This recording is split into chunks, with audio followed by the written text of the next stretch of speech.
Direct News TV. May 15, 2024.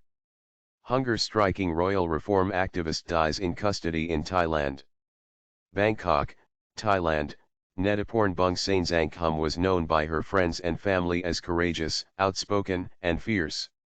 At just 28 years old, she was a formidable force within the Thai democracy movement, defiant in the face of the legal and physical risks as she and her friends called for royal reform. Dressed in her signature all-black at street demonstrations, Netaporn was not afraid of the authorities, often challenging their almost constant surveillance, and staring down the police at protests and other public events. Always willing to speak her mind, she had a strong voice that carried far, electrifying the crowds at rallies. "Let there be reform of the justice process," Netaporn said at an event last year.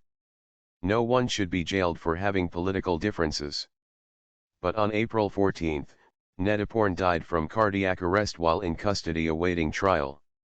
She had been imprisoned since January 26 and charged with royal defamation, also known as lèse-majesté, for conducting public opinion polls about Thai royal motorcades, among a slew of other charges.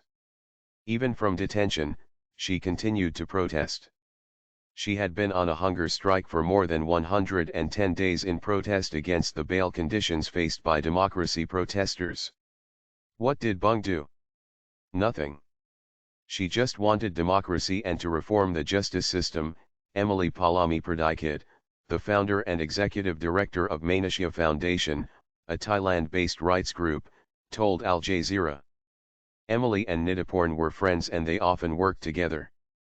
"A young person is dead because she wanted democracy and justice," Emily said. "She died because she stood for people, for an end to dictatorship and absolute monarchy, for a better Thailand.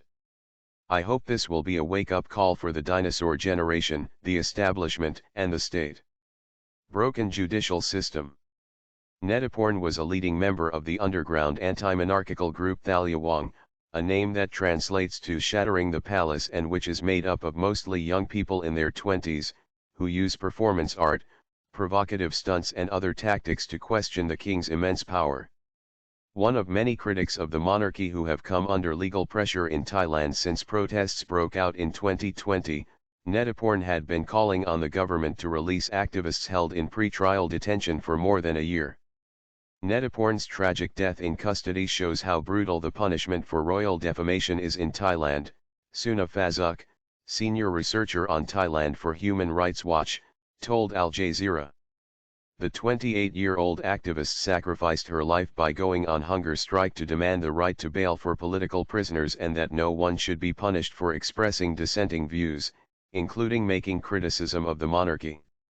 Suna noted that there has been no improvement in fundamental freedoms and human rights for those who challenge the monarchy in modern Thailand, noting that 9 months after Prime Minister Srettha Thavisin took office, Thailand remains as repressive as it was under military rule. At least 270 Thai activists have been charged with royal defamation since 2020. Rights groups say critics of the palace risk months in pre-trial detention for months without bail, and decades in prison if they are convicted on royal defamation charges. More than 2,000 people have also been prosecuted for a range of other charges since 2020, including sedition and cybercrimes for their involvement in anti-government protests, according to the legal group Thai Lawyers for Human Rights, TLHR.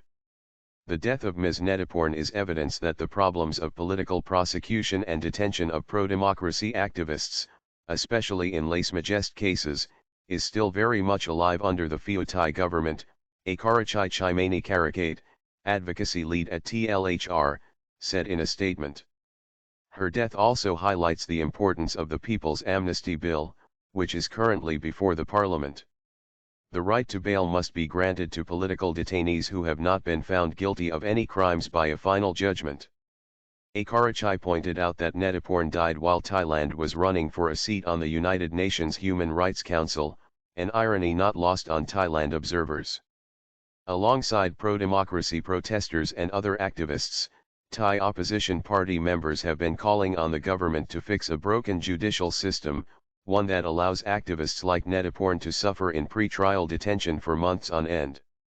What happened to Mrs. Bung is a reminder that our justice system needs to change, Rang Simon Rome, a member of Thailand's House of Representatives and the Deputy Secretary General of the opposition Move Forward Party, told Al Jazeera. No one should ever have to go through this situation. Rang Simon, who is a former democracy protest leader himself, added that the presumption of innocence was explicitly written in Thailand's constitution and that those awaiting trial must be treated under the law. He said the Move Forward Party was waiting for Netiporn's autopsy results and hoped there would be a thorough investigation into her death. The faith that the people of Thailand have in our justice system is at an all-time low, Rang Simon said. Our government should have a serious discussion with the judiciary body and make necessary changes to resolve this crisis. My name is Kingsley. Please like, share, subscribe and hit that notification bell so you can be the first to be notified whenever we post. You won't regret it.